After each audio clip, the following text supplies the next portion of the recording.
So on Twitter, across several different pages and stuff, I began a poll for people to vote on what to vote next for MTAO, which is my thoughts and opinions. There was Resident Evil Welcome to Raccoon City, Mortal Kombat, that 2021 movie, Mortal Kombat game series, and an old TV show called Malcolm in the Middle. In total, both RE Welcome to Raccoon City and Malcolm in the Middle had 3 votes, a draw. So I used a flip coin type of thing to decide which one I want to make the next video. Heads is RE, which is Resident Evil, and tails is Malcolm in the Middle. Okay, RE won, but I feel like that's unfair and some of you probably don't believe it, so I went with 3 coins. Heads and tails still having the same meaning. Malcolm wins. That's okay.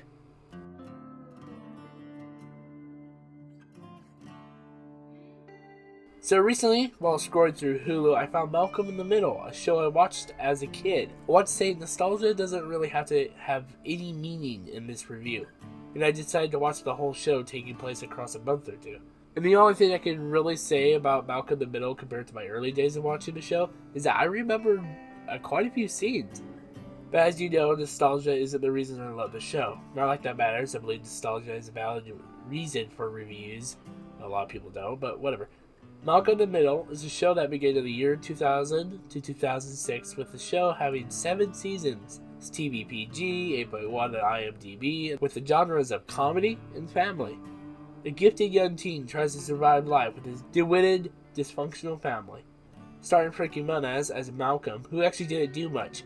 You may know him as Agent Cody Banks. Yeah, that's about it. And yes, this was also the boy Harley Quinn had a crush on in that Harley Quinn show, which can be watched on HBO Max. I recommend it. No! I love you, Frankie! Give me baby! Well, hello! It is I, Frankie Muniz! There was also Christopher Masterson as Francis, who didn't do much either. The only example I can give is he played Buddy in Scary Movie 2. You know, in that scene, the freezer scene, yeah. Eric Paul Sullivan as Dewey. Out of all of them, he didn't do a lot, but he did voice Sheldon in Finding Nemo in the Finding Nemo game. Justin Burfide as Reese. He didn't do anything else popular. The mom, Lois, played by Jade Karchmarek. I'm sorry if I pronounced that incorrectly. She doesn't do much either. And finally, the best character in the show, played by the most famous actor out of all of them, Bryan Cranston as Hal. You might know him as Walter White in Breaking Bad. You're goddamn right. And Tim Whaley in Seinfeld, Patrick Klump in X-Files, and the dad in Godzilla 2014. Bryan Cranston is an amazing voice actor. I mean, look at all these characters across his career. Anyways, Malcolm in the Middle is an amazing show. It really is. If you're looking for a sitcom, perhaps one that's not like any others you've seen before, I suggest you get Hulu and watch this boy. You won't regret it. Malcolm actually directly talks to the audience, aka you. Sure, we've had this before in TV shows, but was it told by a preteen child who happens to be way smarter than you?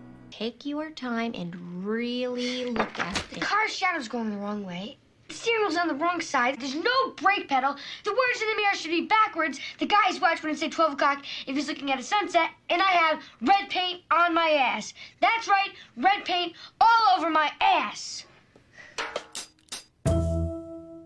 This dysfunctional family is really entertaining. These actors and the characters they play really feel like a family. Just one that's so bizarre. Of course, I'm about to say a few things that are spoilers for the show, as well as any clip you will see from the show in this video. The show has many flashbacks, and sometimes flash forwards, but those are more so nightmares and stuff. Malcolm in the Middle has fantastic writing and side characters. Lunch, they're playing my best friend's wedding over in electronics. No, thanks, I don't. Fine, forget it.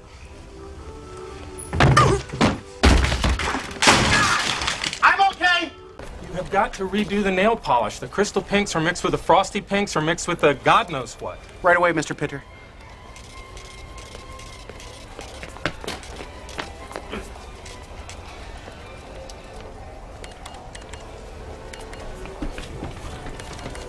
Without a doubt, it's one of my favorite comedy shows I've ever watched. And once again, I did watch this when I was younger, but weirdly enough, I didn't feel nostalgia watching it. There are a few scenes I remember though.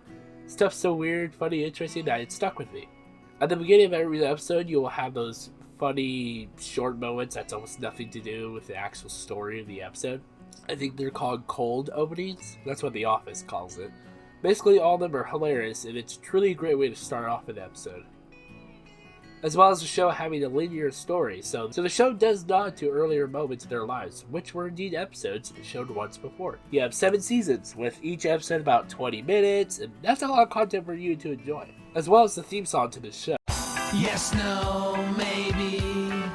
I don't know. Can you repeat the question? It may not be as catchy compared to other intros. For me, hearing this when I was young stuck to me. I could be chilling, doing nothing, and all of a sudden I just go, "You're not the boss of me now." I'm sorry, I have a cold. This is a sitcom, but it isn't the kind that it's filmed in front of a live audience, nor had a forced laugh track. If you want to learn more about the show, I suggest you watch Foxcade and Wisecrack's videos. Those two get into the show a lot more than I do. In conclusion, watch the show if you had a bad day. You will not regret it. The pilot is fantastic. Okay, I think that's about it for me. If you guys like this video, I do plan to make more MTAO videos. You can also be a part of the voting process on my Twitter page. Right now, however, the next video will be Resident Evil Welcome to Raccoon City. I made a video based on the trailer, so I want to get that movie review done as well. I'm the Defender, the SlimedArtist, and goodbye. I don't know, maybe subscribe or something. Shut up.